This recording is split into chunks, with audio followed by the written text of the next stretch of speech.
नमस्कार मित्रांनो, एके परफेक्शन अकॅडमीमध्ये तुमचे सर्वांचे स्वागत आहे. मीच होईल ग्रामसेवक. 2500+ कृषी घटक प्रश्नांचा महासंग्राम या सिरीजचा हा भाग 10 आहे. या अगोदर आपण भाग 9 अपलोड केलेले आहेत. अजूनपर्यंत तुम्ही ते बघितले नसतील तर तुम्हाला विनंती आहे की ते अगोदर बघून घ्यावे. तसेच मित्रांनो, तुम्ही जो काही आपला सबस्क्रायबरचा आकडा आहे हा 4000च्या पार केलेला आहे, त्याबद्दल तुमचे सर्वांचे मनापासून आभार मानतो. आणि कुठल्याच प्रकारे टाइमपास न करता आज जे काही लेक्चर आहे याला सुरुवात करतो. तर आजचा पहिला प्रश्न आहे,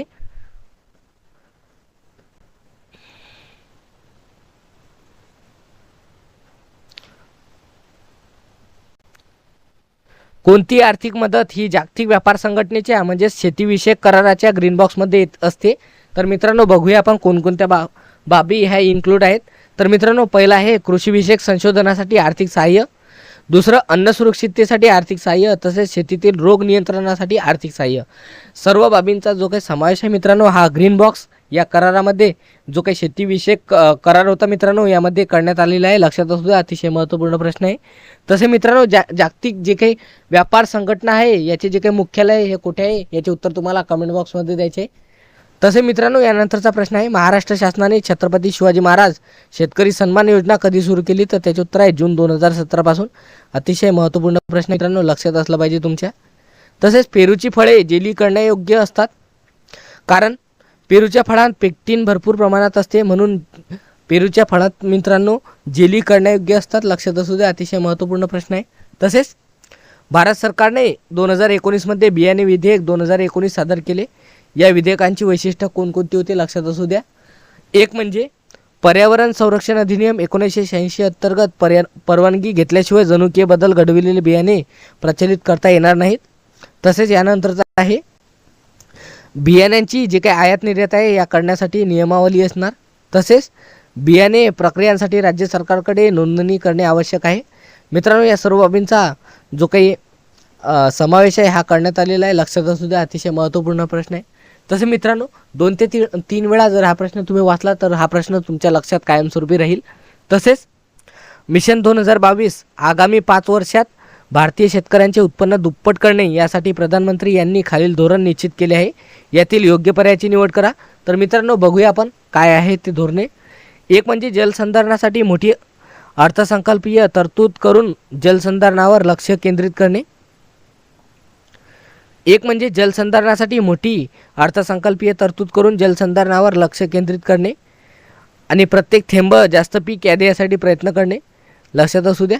तसेच काढणी पश्चात पिकांची हानी टाळण्यासाठी साठवणगृहासाठी मोठी गुंतवणूक करणे आणि शीतगृहांची साखळी निर्माण करणे.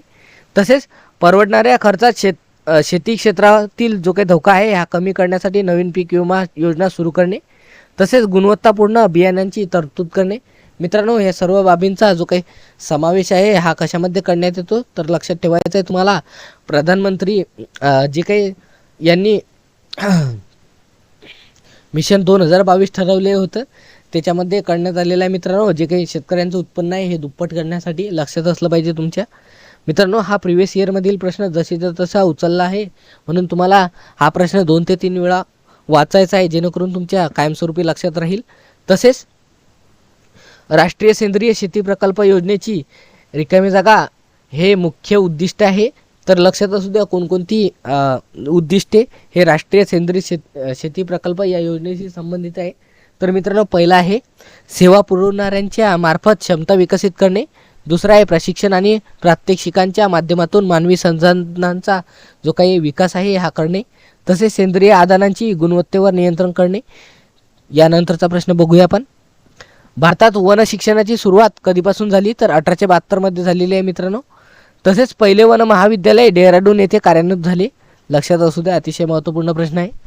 तसेच यानंतरचा प्रश्न आहे, ICFRE चे मुख्यालय कुठे आहे? तर डेहराडून या ठिकाणी आहे.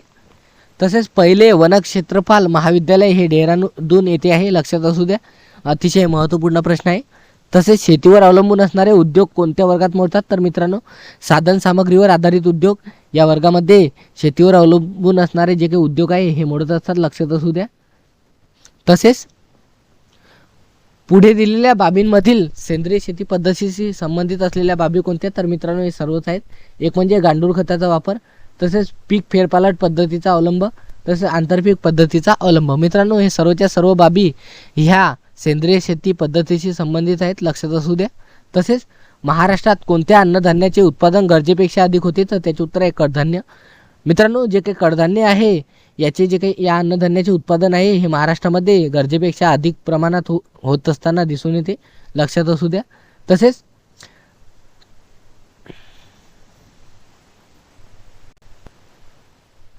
खाली सेंद्रिय शेती या संकल्पनेशी निगडीत असलेल्या 3 बाबी नमूद केल्या आहेत, ते बरोबर आहे की नाही आपल्याला सांगायचं आहे. तर मित्रांनो, हे सर्वच्या सर्व बरोबर आहेत, लक्षात असू द्या. एक म्हणजे सेंद्रिय पदार्थांचा शेतीमध्ये वापर, दुसरं हिरवळीच्या खतांचा वापर आणि तिसरं म्हणजे एकात्मिक कीड नियंत्रण कार्यक्रमाचा अवलंब. हे सर्वच्या सर्व जे काही बाबी आहेत मित्रांनो, हे सेंद्रिय शेती या संकल्पनेशी निगडीत आहेत, लक्षात असू द्या.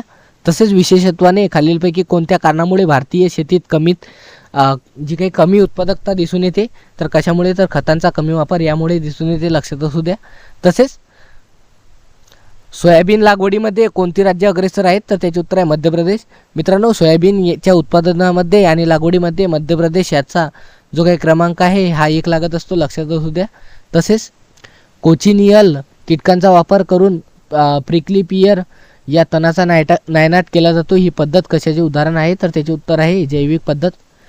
तसेच मित्रांनो, मध्य प्रदेशमधील कोणते शहर हे भारतामधील सर्वात स्वच्छ शहर म्हणून ओळखण्यात येते, याचे जे काही उत्तर आहे ते तुम्हाला कमेंट बॉक्समध्ये द्यायचे. तसेच मित्रांनो, रिकामी जागा पिके राष्ट्रीय अन्न सुरक्षा मोहिमेअंतर्गत समाविष्ट करण्यात आलेली नाहीत. तर मित्रांनो, जे काही गडीत धान्य पिके आहेत हे राष्ट्रीय अन्न सुरक्षा मोहिमेअंतर्गत समाविष्ट करण्यात आलेली नाहीत, लक्षात ठेवायचं आहे तुम्हाला. कोणत्या कार्यक्रमाचे उद्दिष्ट जलस्रोतांच्या विकास व व्यवस्थापनेशी निगडीत आहेत, तर त्याचे उत्तर आहे अवर्षण प्रवण योजना. अतिशय महत्त्वपूर्ण प्रश्न आहे, लक्षात असू द्या. तसे मित्रांनो, यानंतरचा प्रश्न आहे.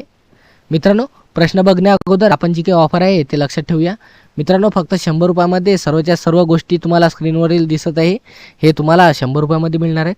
मित्रांनो, हे नोट्स आपल्या ताब्यात घेण्यासाठी तुम्हाला सिंपल 7770062453 या क्रमांकावरती ॲमेझॉन पे, फोनपे किंवा गुगल पेचा वापर करून जो काही स्क्रीनशॉट आहे पेमेंटचा हा व्हॉट्सअप करायचा आहे, जेणेकरून 10 मिनिटाच्या आत तुम्हाला हे जे काही सर्व नोट्स आहे हे मिळून जाईल. तसे मित्रांनो, तुम्हाला यामध्ये आपण जे काही जानेवारी ते जून यापर्यंतचं जे काही करंट अफेअर्स आहे हे देणार आहोत. तसेच मित्रांनो, यानंतरचा प्रश्न आहे, कोणत्या योजनेअंतर्गत देशातील कोरडवाहू प्रदेशात कडधान्य विकास मोहीम 2011-12 मध्ये राबविण्यात येत आहे, तर त्याचे उत्तर आहे राष्ट्रीय कृषी विकास योजना. अतिशय महत्त्वपूर्ण प्रश्न आहे.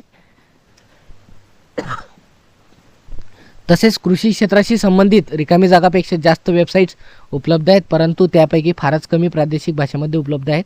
तर मित्रांनो, ते आहेत 2000 वेबसाईट, लक्षात असू द्या. अतिशय महत्त्वपूर्ण प्रश्न आहे. तसेच रिकामी जागा योजनेअंतर्गत निर्देशित केलेल्या पिकांसाठी वाटलेल्या पीक कर्जाचा राष्ट्रीय कृषी विमा योजनेत अंतर्भाव केला आहे, तर त्याचे उत्तर आहे KCC. मित्रांनो, KCC या योजनेअंतर्गत निर्देशित केलेल्या पिकांसाठी वाटलेल्या पीक कर्जाचा जो काही राष्ट्रीय कृषी विमा योजनेत अंतर्भाव आहे हा केलेला दिसून येतो. तसेच मित्रांनो, रिकामी जागा याचे मुख्य कार्य म्हणजे काय, तर जमिनीचा पोत सुधारणे व कायम ठेवणे हे असून ते रासायनिक, अरासायनिक, जैविक खते यांच्या वापरात सुसूत्रता आणणे होय. तसे मित्रांनो, IPNMS हे याचे उत्तर आहे. तसेच अन्नधान्याच्या किमतीचा परिणाम सर्वसाधारण दरवाढ व जीवन खर्च यावर स्थैर्याच्या दृष्टीनं अनुकूल असा होतो, तर मित्रांनो कमी होतो, लक्षात असू द्या. अतिशय महत्त्वपूर्ण प्रश्न आहे. तसेच मित्रांनो, कुठंतरी जर व्हिडिओ तुम्हाला मनापासून आवडत असेल तर एक लाईक आणि एक शेअर करायला तर जमतेच मित्रांनो. तसेच 2011च्या जनगणनेनुसार भारत देशातील एकूण रोजगारामध्ये कृषी क्षेत्राचा सहभाग किती टक्के होता, तर 54.6% एवढा होता. तसेच पीक उत्पादनात रासायनिक खतांवर केलेला खर्च हा कोणत्या वर्गात मोडेल, तर मित्रांनो जो काही चल खर्च आहे या प्रकारामध्ये मोडेल. तसेच क्षारयुक्त जमिनीत वाढणाऱ्या वनस्पतीला काय म्हणतात, तर मित्रांनो हॅलोफायटस असे म्हणतात. मित्रांनो, हॅलोफायटस क्षारयुक्त जमिनीत वाढणाऱ्या वनस्पतीला म्हणत असतात, लक्षात असू द्या. अतिशय महत्त्वपूर्ण प्रश्न आहे. तसेच भारतातील पिकांच्या किंवा पीक समूहांच्या वार्षिक उत्पादनाचा विचार करता ती उतरत्या क्रमाने कशी लावता येतील, तर भात, गहू, भरडधान्य आणि तेलबिया असा त्याचा जो काही उतरता क्रम आहे हा लावता येईल. तसे मित्रांनो, एका वर्षात एखाद्या जमिनीवर एका पाठोपाठ घेतल्या जाणाऱ्या पिकांच्या संख्येला 100ने गुणले तर त्यास काय म्हणतात, तर मित्रांनो क्रॉपिंग इंडेक्स म्हणजे सी आय म्हणजे पीक निर्देशांक असे म्हणतात. लक्षात असू द्या मित्रांनो, इंग्लिशमध्ये जर म्हटलं तर क्रॉपिंग इंडेक्स आणि मराठीमध्ये म्हटलं तर पीक निर्देशांक. आणि मित्रांनो ऑप्शनमध्ये कुठंतरी जर त्याचे जे संक्षिप्त रूप दिले असेल तर ते असेल सी आय. लक्षात असू द्या सी आयचा फुल फॉर्म काय आहे तर क्रॉपिंग इंडेक्स, ज्यालाच आपण पीक निर्देशांक म्हणून ओळखतो. मित्रांनो पीक निर्देशांक म्हणजे काय तर लक्षात असू द्या की एका वर्षात एखाद्या जमिनीवर एका पाठोपाठ घेतल्या जाणाऱ्या पिकांच्या संख्येला 100ने गुणले तर त्यास काय म्हणतात तर पीक निर्देशांक. तसेच हरितगृह उभारणीसाठी कोण आर्थिक पाठबळ पुरवते तर मित्रांनो जे काही राष्ट्रीय फलोत्पादन अभियान आहे हे आर्थिक पाठबळ पुरवत असते. लक्षात असू द्या कशासाठी तर हरितगृह उभारणीसाठी. तसे मित्रांनो हरितगृह वायू कोणकोणते आहेत याचे जे काही उत्तर आहे ते तुम्हाला कमेंट बॉक्समध्ये द्यायचे आहे. तसे मित्रांनो मिथेन हा वायू हरितगृह वायू यांच्या लिस्टमध्ये येते किंवा नाही याचे सुद्धा उत्तर तुम्हाला कमेंट बॉक्समध्ये द्यायचे आहे. तसेच राष्ट्रीय ग्रामीण रोजगार योजना कोणत्या वर्षी सुरू झाली तर त्याचे उत्तर आहे 1980. तसे मित्रांनो यानंतरचा प्रश्न बघूया आपण. वातावरण बदलाचा परिणाम विचारात घेता कोणती तण व्यवस्थापनाची पद्धत प्रभावी आहे तर त्याचे उत्तर आहे एकात्मिक तण व्यवस्थापन. तसेच भारतातील शेतीच्या कमी उत्पादकतेचे कोणते प्रमुख कारण आहे तर त्याचे उत्तर आहे मोठ्या प्रमाणावर कोरडवाहू शेती. तसे मित्रांनो कोरडवाहू प्रदेशातील शेतकऱ्यांचे उत्पन्न वाढविण्यासाठी 2012-13 मध्ये कोरडवाहू क्षेत्र विकास कार्यक्रम म्हणजेच RADP रिकामी जागा राज्यांमध्ये शेतकऱ्यांचे उत्पन्न वाढविण्यासाठी कार्यान्वित करण्यात आला होता तर त्याचे उत्तर आहे 22 राज्यांमध्ये. तसे मित्रांनो यानंतरचा प्रश्न बघूया आपण. भारताने जगातील एकूण जमिनीच्या जवळजवळ 2.5% क्षेत्र व्यापलेले असून त्यामध्ये सुमारे किती टक्के जगात आढळणारी जैवसंपदा आहे तर त्याचे उत्तर आहे 7.5%. अतिशय महत्त्वपूर्ण प्रश्न आहे, 2 ते 3 वेळा वाचून घ्या जेणेकरून तुमच्या लक्षात राहील. तसेच शाश्वत शेती अभियानाद्वारे NMSने संपादलेले धोरण हवामान बदलाच्या राष्ट्रीय कृती आराखड्या अंतर्गत नमूद केलेल्या अभियानांपैकी एक होय तर मित्रांनो 8 आहे. लक्षात असू द्या. तसेच ॲग्नामार्कनेटमध्ये पुढील नमूद केलेल्या संस्था अंतर्भूत होतात तर मित्रांनो कोणत्या तर कृषी उत्पादन घाऊक बाजारपेठा तसेच ग्रामीण कृषी उत्पादन बाजारपेठांची नेटवर्किंग यांचा जो काही समावेश आहे मित्रांनो हा ॲग्नामार्कनेटमध्ये केला जातो. लक्षात असू द्या अतिशय महत्त्वपूर्ण प्रश्न आहे. तसेच हवेतील प्रदूषणामुळे पृथ्वीवरील तापमानामध्ये थोडीशी वाढ झालेली आहे. त्यामुळे मित्रांनो हंगामामध्ये म्हणजे सीझन्समध्ये बदल झाला आहे आणि कृषी उत्पादकतेमध्ये घट झालेली आहे. लक्षात असू द्या की जे काही हवेतील प्रदूषण आहे आणि पृथ्वीवरील तापमान आहे मित्रांनो यामध्ये कुठंतरी वाढ झालेली दिसून येत आहे. त्यामुळे मित्रांनो जो काही विपरीत परिणाम आहे हा हंगामामध्ये बदल होताना दिसून येतो आणि कृषी उत्पादकतेमध्ये जे काही घट आहे हे झालेली आपल्याला दिसून येत आहे. तसेच कृषीमध्ये पोषण द्रव्यांचे एकात्मिक व्यवस्थापन ही संकल्पना येण्याचे कारण म्हणजे काय तर मित्रांनो रासायनिक खतांचा मोठ्या प्रमाणात असंतुलित वापर. तसेच ॲग्मार्कनेट ही जी काही वेबसाईट आहे कोणती माहिती पुरविते तर मित्रांनो उपभोगकर्त्यांची जी काही आवड आहे तसेच शेतमालांच्या किमती आणि पुरवठादार या सर्वांच्या बाबतीमध्ये जी काही माहिती आहे हे ॲग्मार्कनेट ही वेबसाईट पुरवित असते. तसे मित्रांनो अलंकारिक मत्स्यशेती म्हणजे काय तर रंगीत आणि शोभेचे मासे छंद म्हणून ॲक्वेरियममध्ये ठेवणे म्हणजे काय तर अलंकारिक मत्स्यशेती होय. तसेच मित्रांनो रिकामी जागा या जीवाणू समुद्रातील तेल विघटन करणारा म्हणजे सुपरबग म्हणतात तर मित्रांनो स्युडोमोनास स्पेसीज या जीवाणू समुद्रातील तेल विघटन करणारा सुपरबग म्हणतात. लक्षात असू द्या. तसेच मित्रांनो कम्प्युटरमधील जे काही एरर आहेत हे कोणत्या नावाने ओळखता याचे उत्तरसुद्धा तुम्हाला कमेंट बॉक्समध्ये द्यायचे आहे. तसेच कोणती ऊर्जा ही मत्स्यशेती त्याचप्रमाणे सागर शेतीसाठी वापरली जाते तर त्याचे उत्तर आहे समुद्र औष्णिक ऊर्जा. तसेच मित्रांनो यानंतरचा प्रश्न आहे की सामान्यतः नत्राचे स्वच्छ व समुद्र किनाऱ्यालगतच्या हवेतील प्रमाण किती टक्के असते तर त्याचे उत्तर आहे 78.084. तसेच कोणता मासा तलावाच्या तळाशी वावरतो व चिखलातील सेंद्रिय पदार्थ व शेवाळ खातो तर त्याचे उत्तर आहे मृगळ. मित्रांनो मृगळ मासा तलावाच्या तळाशी वावरतो आणि चिखलातील जे काही सेंद्रिय पदार्थ व शेवाळ हे खात असतो. लक्षात असू द्या. तसेच कोळंबीची शेती करताना रिकामी जागा अशा शेतीस सुरुवात करण्यापूर्वी तलावांचा तळ नांगरावा.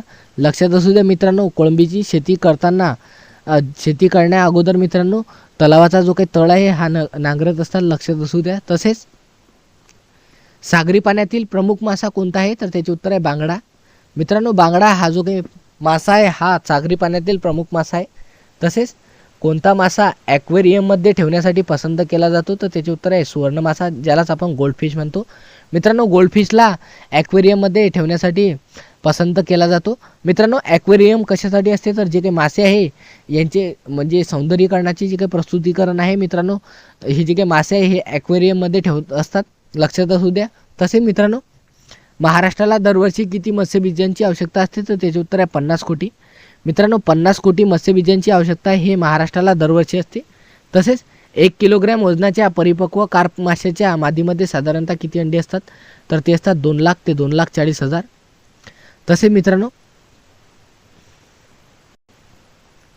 कोणत्या माशाचे तोंड वरच्या बाजूस वळलेले असते? तर त्याचे उत्तर आहे कटला. मित्रांनो, कटला या माशाचे जे काही तोंड आहे वरच्या बाजूस वळलेले असते. तसेच तलावातील माशांना काय खाऊ घालावे? तर ताजे शेण, शेंगदाणा पेंड, गहू, ज्वारी, तूर, हरभरा पीठ आणि भरडा हे सर्वचे सर्व मित्रांनो तलावातील माशांना खाऊ घालण्यास योग्य आहे. तसेच यानंतरचा प्रश्न आहे की मत्स्य व्यवसायात झालेल्या प्रगतीस असे म्हणतात. तर काय म्हणतात मित्रांनो? नील क्रांती म्हणतात. जे काही नीळ क्रांती आहे मित्रांनो, हे मत्स्य उत्पादनामध्ये कुठेतरी वाढ व्हावी याकरता घडून आलेली क्रांती आहे, लक्षात असलं पाहिजे तुमच्या. तसेच मध्यवर्ती अंतर्गत मासेमारी संस्था कुठे आहे? तर त्याचे उत्तर आहे बराकपूर या ठिकाणी. मित्रांनो, मत्स्यवर्ती अंतर्गत मासेमारी संस्था हे बराकपूर या ठिकाणी आहे. तसेच कॅटफिश या माशाचा कोणत्या ऑर्डरमध्ये समावेश होतो? तर त्याचे उत्तर आहे सिल्व्हरी फॉर्म.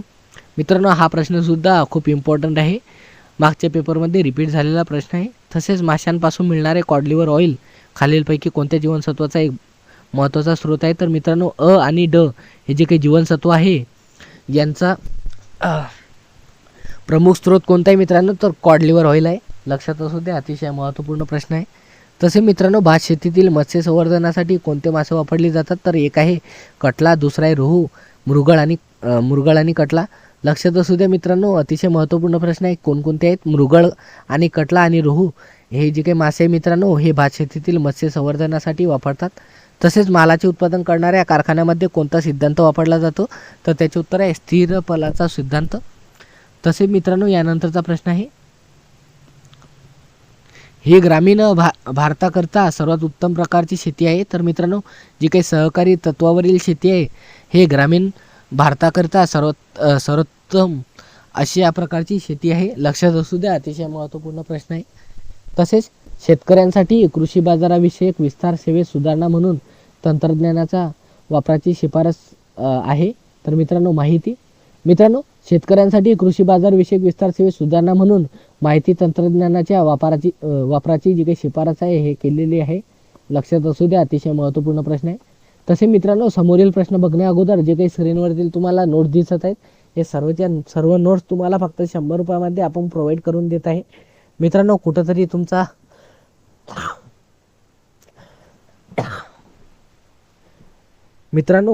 तुमचा परीक्षेमध्ये फायदा व्हावा याकरता आपण हा उपक्रम राबविला आहे. सर्वच्या सर्व नोट्स हे तुम्हाला 100 रुपयामध्ये प्रोव्हाइड करून देण्याचा प्रयत्न मी केलेला आहे. तसे मित्रांनो, हे जे काही नोट्स आहे तुमच्या ताब्यात घेण्यासाठी तुम्हाला 7770062453 या क्रमांकावरती फोनपे, गुगल पे किंवा ॲमेझॉन पेचा वापर करून जो काही पेमेंटचा स्क्रीनशॉट आहे व्हॉट्सअपवरती पाठवायचा आहे, जेणेकरून 10 मिनिटाच्या जे काही नोट्स आहे मित्रांनो हे तुम्हाला मिळून जातील. तसेच यानंतरचा प्रश्न आहे मित्रांनो, सन 2021-22 मध्ये कृषी व तत्सम विभागाचा मिळून म्हणजे 2011-12च्या किमतीनुसार देशाच्या स्थूल मूल्य वृद्धीतील वाटा किती टक्के होता? तर 18.8% होता. तसेच भारतातील रोजगार वृद्धीचा वेग कोणत्या रोजगारामधील नकारात्मक वाढीमुळे कमी झाला आहे? तर त्याचे उत्तर आहे कृषी. तसे मित्रांनो, यानंतरचा प्रश्न आहे की विभागीय ग्रामीण बँकांचे मुख्य कार्य कोणते आहेत? तर मित्रांनो, ग्रामीण भागात शाखा उघडणे. तसेच कोणती पद्धत जमिनीचे हक्क आणि त्यांच्या नियंत्रणाच्या पद्धतीशी निगडीत आहे? तर त्याचे उत्तर आहे जमिनीच्या उपभोगाचा काळ.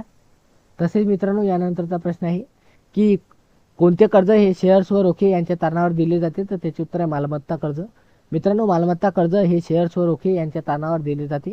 तसेच गुंतवणूक कर्जाची वर्गवारी कशात केली जाते? तर त्याचे उत्तर आहे उद्देश किंवा उद्दिष्टे.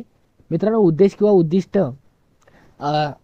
यांच्या वर्गवारीमध्ये गुंतवणूक कर्जाची केली जात असते, लक्षात असू द्या. तसेच प्रश्न आहे कृषी बाजार म्हणजे शेती उत्पादनांची आणि सेवांची रिकामी जागा विक्री होय तर शेतकऱ्यांकडून. मित्रांनो, कृषी बाजार म्हणजे काय? तर शेती उत्पादनांची आणि सेवेची शेतकऱ्यांकडून विक्री. तसेच शाश्वत शेती केंद्र म्हणजे CSA ही संस्था हैदराबादमध्ये विश्वस्त संस्था म्हणून कोणत्या वर्षी नोंदविण्यात आली? तर त्याचे उत्तर आहे 2004. मित्रांनो 2004 या वर्षी शाश्वत शेती केंद्र म्हणजे CSA या संस्थेची हैदराबादमध्ये विश्वस्त संस्था म्हणून नोंद करण्यात आली. तसेच मित्रांनो यानंतरचा प्रश्न आहे, जमिनीच्या वर्गीकरणानुसार पिकांच्या लागवडीसाठी कोणता वर्ग अधिक उपयुक्त आहे? तर त्याचे उत्तर आहे वर्ग क्रमांक 1. तसेच शेतकरी बाजार माहिती व्यवस्थेचा उपयोग त्यांचे कृषी उत्पादनाचे नियोजन आणि काढणीच्या वेळा तसेच काढणी पश्चात नियोजन कार्यासाठी काय वापरतात? या माहितीचा उपयोग करतात मित्रांनो. तर कोणकोणत्या माहितीचा उपयोग करतात? तर लक्षात असू द्या, एक म्हणजे उत्पादनांना बाजारपेठांमध्ये योग्य किंमत मिळवण्यासाठी होतो. तसेच अल्प तसेच दीर्घ मुदतीच्या उत्पादन नियोजनात होतो. तसेच उत्पन्नामध्ये सातत्य राहण्यास मदत करते. अतिशय महत्त्वपूर्ण प्रश्न आहे. तसेच मित्रांनो यानंतरचा प्रश्न आहे की देशाच्या आर्थिक विकासामध्ये आर्थिक घटकांची भूमिका निर्णायक असते. तर मित्रांनो हे कोणते घटक आहेत? तर एक म्हणजे भांडवली निर्मिती, दुसरं कृषीचा विक्रीयोग्य वाढावा आणि तिसरं म्हणजे विदेशी व्यापाराची स्थिती. तसेच मित्रांनो यानंतरचा प्रश्न आहे की भूदान चळवळीखाली सर्वाधिक जमीन या राज्यात दान केली गेली? तर त्याचे उत्तर आहे मित्रांनो बिहार. तसेच मित्रांनो त्या राज्यात या चळवळीत सर्वाधिक प्रतिसाद मिळाला तर मित्रांनो बिहार या राज्यामध्ये जी काही भूदान चळवळ आहे यामध्ये सर्वाधिक जी काही जमीन आहे मित्रांनो हे दान केली गेली होती. लक्षात असू द्या, अतिशय महत्त्वपूर्ण प्रश्न आहे. तसेच पूर्वीची भारतीय शेती म्हणजे उपजीविकेचे एक साधन होय. मित्रांनो ही जी काही टीप आहे तुम्हाला लक्षात ठेवायचं आहे की पूर्वीची भारतीय शेती म्हणजे उपजीविकेचे एक साधन होते. आधुनिक भारतीय शेतीचे जास्तीत जास्त अचूक वर्णन कोणत्या वाक्याने करता येईल? तर मित्रांनो शेतीकडे आता व्यवसाय म्हणून पाहण्याचा दृष्टिकोन निर्माण होत आहे. मित्रांनो अगोदर भारतामध्ये जी काही शेती आहे हे उपजीविकेचे एक साधन म्हणून या शेतीचा विचार करण्यात येत होता, परंतु कुठेतरी आता जी काही आधुनिक शेती आहे मित्रांनो तर शेतीला कुठेतरी व्यवसाय म्हणून पाहण्याचा दृष्टिकोन हा निर्माण झालेला आहे. लक्षात ठेवायचं आहे तुम्हाला. तसेच आर्थिक मंदीच्या काळात अर्थव्यवस्थेचा कोणता विभाग जास्त स्थैर्य देतो? तर त्याचे उत्तर आहे कृषी. तसेच यानंतरचा प्रश्न आहे की कृषी अर्थशास्त्राची कोणती व्याख्या अधिक संयुक्तिक आहे? तर त्याचे उत्तर आहे कृषी अर्थशास्त्र. मित्रांनो कृषी अर्थशास्त्र म्हणजे काय? तर अर्थशास्त्राच्या सिद्धांताचा वापर शेतीचे प्रश्न सोडविण्यासाठी करणे म्हणजे काय? तर कृषी अर्थशास्त्र होय. अतिशय महत्त्वपूर्ण प्रश्न आहे. तसेच बाकीचे घटक स्थिर ठेवून एखाद्या चल घटकाचे प्रमाण बदलत गेल्यास त्याचा उत्पादनावर कसा कसा परिणाम होतो? हे कोणत्या तत्वावरून कळून येते? तर मित्रांनो घटत्या फलाचा जो काही सिद्धांत आहे यावरून आपल्याला हे दिसून येत असतात. तसेच मित्रांनो यानंतरचा प्रश्न आहे की कृषी व्यवस्थापन शास्त्राचे प्रमुख उद्दिष्ट कोणत्या वाक्याने अधिक संयुक्तिकरित्या स्पष्ट होते? तर त्याचे उत्तर आहे वैयक्तिक शेतीवरील अनेक उपक्रमांतून अधिकाधिक फायदा मिळविणे. तसेच मित्रांनो यानंतरचा प्रश्न आहे की शेती व्यवसायात एखाद्या पिकासाठी निविष्ठींचा म्हणजे इनपुटचा वापर किती प्रमाणात करावा हे कोणत्या तत्वाच्या आधारे ठरविता येतं? तर त्याचे उत्तर आहे घटत्या फलाचा सिद्धांत. अतिशय महत्त्वपूर्ण प्रश्न आहे. तसेच कृषी व्यवस्थापन शास्त्राची कोणती व्याख्या जास्त संयुक्तिक आहे? तर मित्रांनो कृषी व्यवस्थापन शास्त्र म्हणजे काय? तर जमीन, मजूरबळ, भांडवल यांचा योग्य समन्वय तसेच पिकांची व जनावरांसंबंधित उपक्रमांची निवड यातून सातत्याने जास्त फायदा कसा मिळत राहील हे दाखविणारे शास्त्र म्हणजे काय? तर कृषी व्यवस्थापन शास्त्र. मित्रांनो कृषी शास्त्र आणि कृषी व्यवस्थापन शास्त्र हे दोन वेगवेगळ्या बाबी आहेत. लक्षात असू द्या, कुठल्याच प्रकारे कन्फ्यूज होता कामा नये. तसे मित्रांनो 2 ते 3 वेळा जर ही व्याख्या तुम्ही जर वाचली तर तुमच्या कायमस्वरूपी लक्षात राहील. तसेच दुभत्या जनावरांसाठी द्यावयाच्या 2 खाद्यांचे म्हणजे उदाहरणार्थ ओली वैरण व खुराक कोणत्या प्रकारे संयुक्तीकरण करावे हे कोणत्या तत्वाच्या आधारे ठरवता येते? तर मित्रांनो जे काही पर्यायनाचे तत्व आहे या आधारावर ठरवता येते. तसेच महाराष्ट्रातील मुख्य तूर संशोधन केंद्र कुठे आहे? तर त्याचे उत्तर आहे बदनापूर. तसे मित्रांनो बदनापूर हे जे काही ठिकाण आहे कोणत्या जिल्ह्यामध्ये लोकेटेड आहे याचे उत्तर तुम्हाला कमेंट बॉक्समध्ये द्यायचे आहे. मित्रांनो यानंतरचा प्रश्न आहे की आशिया खंडातील सर्वात मोठी कांद्याची बाजारपेठ कुठे आहे? तर त्याचे उत्तर आहे लासलगाव. मित्रांनो लासलगाव हा जो काही कांद्याची बाजारपेठ आहे आशिया खंडातील सर्वात मोठी कांद्याची बाजारपेठ आहे. लक्षात असलं पाहिजे तुमच्या. तसेच स्त्रियांना कृषी क्षेत्रात सक्षम बनविण्यासाठी ग्रामविकास मंत्रालयाने सुरू केलेल्या महिला किसान परियोजना हा रिकामी जागा सशक्तीकरण योजनेचा भाग आहे. तर मित्रांनो दीनदयाळ अंत्योदय योजना या योजनेचा भाग होय. तसेच शेती उद्योगामध्ये ई कॉमर्स म्हणजे काय? तर मित्रांनो वस्तू आणि सेवांची डिजिटल यंत्रणेमार्फत खरेदी आणि विक्री करणे म्हणजे काय? तर ई कॉमर्स होय. अतिशय महत्त्वपूर्ण प्रश्न आहे. तसेच सन रिकामी जागामध्ये भारतात प्रकर्षित शेती जिल्हा कार्यक्रम म्हणजेच IADP आखण्यात येऊन सखोल शेतीचा प्रयोग याद्वारे करण्यात आला. तर मित्रांनो 1960 मध्ये करण्यात आलेला आहे. लक्षात असू द्या, अतिशय महत्त्वपूर्ण प्रश्न आहे. हा प्रश्न तुम्हाला 2 ते 3 वेळा वाचायचा आहे, कारण की मोस्ट इम्पॉर्टंट क्वेश्चन आहे मित्रांनो.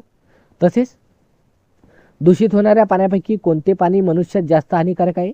तर मित्रांनो, वातावरणात निर्माण होणारे हानिकारक जीवाणू मिश्रित पाणी, तसेच कारखान्यातून नदीपात्रात सोडण्यात येणारे प्रदूषके व टाकाऊ पदार्थ मिश्रित पाणी. तसेच मित्रांनो, यानंतरचा प्रश्न आहे की हरित क्रांती म्हणजेच कृषोन्नती योजना यामध्ये एक क्षेत्राखाली शासनाच्या खाली दिलेल्या योजनांचा समावेश आहे. तर मित्रांनो, कोणकोणत्या योजनांचा समावेश आहे तर लक्षात असू द्या. एक म्हणजे कृषी जनगणना आणि सांख्यिकीवर एकात्मिक योजना, तसेच फलोत्पादन एकात्मिक विकासासाठी मोहीम, तसेच शाश्वत कृषीकरिता राष्ट्रीय मोहीम, तसेच राष्ट्रीय अन्न सुरक्षा मोहीम, आणि 5वा आहे कृषी विपणनाची जी काही एकात्मिक योजना आहे. या सर्वच योजनांचा समावेश मित्रांनो जे काही हरित क्रांती कृषोन्नती योजना यामध्ये करण्यात आलेला आहे. तसेच मित्रांनो, आजच्या व्हिडिओ लेक्चरमध्ये एवढेच. मित्रांनो, तुमचे सर्वांचे मनापासून आभार मानतो, कारण की मित्रांनो, तुम्ही जो काही कमी वेळामध्ये आपला 4000 सबस्क्रायबरचा आकडा पूर्ण केलेला आहे, आणि मित्रांनो 2 लाखाच्या वरती जो काही युनिक व्ह्यूअर्सचा आकडा पूर्ण केलेला आहे, त्याबद्दल तुमचे मनापासून आभार मानतो. मित्रांनो, तुमच्याकडून फक्त एकच माफक अपेक्षा असते की जास्तीत जास्त आपल्या व्हिडिओला शेअर करायचे आहे. तसे मित्रांनो, आजच्या व्हिडिओ लेक्चरमध्ये एवढेच. धन्यवाद.